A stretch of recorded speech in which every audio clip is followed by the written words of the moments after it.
வளரும். இதனால்தான் அணில்கள் மரப்பட்டை, கொட்டைகள் மற்ற கையை கடித்தவற்றை எல்லாம் தொடர்ந்து கொறித்து கொண்டே இருக்கும். இப்படி அணில்கள் கொறிக்காவிட்டால் பற்கள் தொடர்ந்து நீளமாக வளர்ந்துவிடும். அப்படி நீளமாக வளர்ந்து விட்டால் அதன் வாயை அசைக்க முடியாது. அதனால்தான் எப்பொழுது பார்த்தாலும் அணில்கள் கொறித்து கொண்டே இருக்கும். அணில்கள் பொதுவாக மணிக்கு 16 கிலோமீட்டர் வேகத்தில் ஓடக்கூடியதாம். இப்படிப்பட்ட அணில்கள் நம் வீட்டுக்குள் வந்தால் என்ன பலன்கள் என்பதை பற்றி தான் இந்த வீடியோ தொகுப்பின் மூலம் நாம் பார்க்க போகிறோம். நீங்கள் இன்னும் நம்ம அஸ்ட்ரோதமிழ் சேனலை சப்ஸ்கிரைப் இல்லைனா மறக்காமல் சப்ஸ்கிரைப் பண்ணுங்க. அப்படியே கூட இருக்கிற பெல் பட்டனை கிளிக் பண்ணி பக்கத்தில் இருக்க ஆல் நோட்டிஃபிகேஷனை கிளிக் பண்ணுங்க. ராவணனை அழிக்க மகாவிஷ்ணு எடுத்த அவதாரம் தான் ராம அவதாரம். ராவணனுக்கும் ராமருக்கும் இடையே நடந்த மாபெரும் போரே உலகம் போற்றும் இதிகாசமாக ராமாயணமாக மாறியது.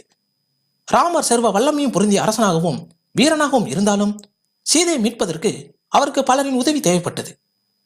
சீதையை மீட்க ராமருக்கு அனுமன், சுக்ரீவன், ஜாம்பவான் என பல வீரர்கள் உதவினார்கள்.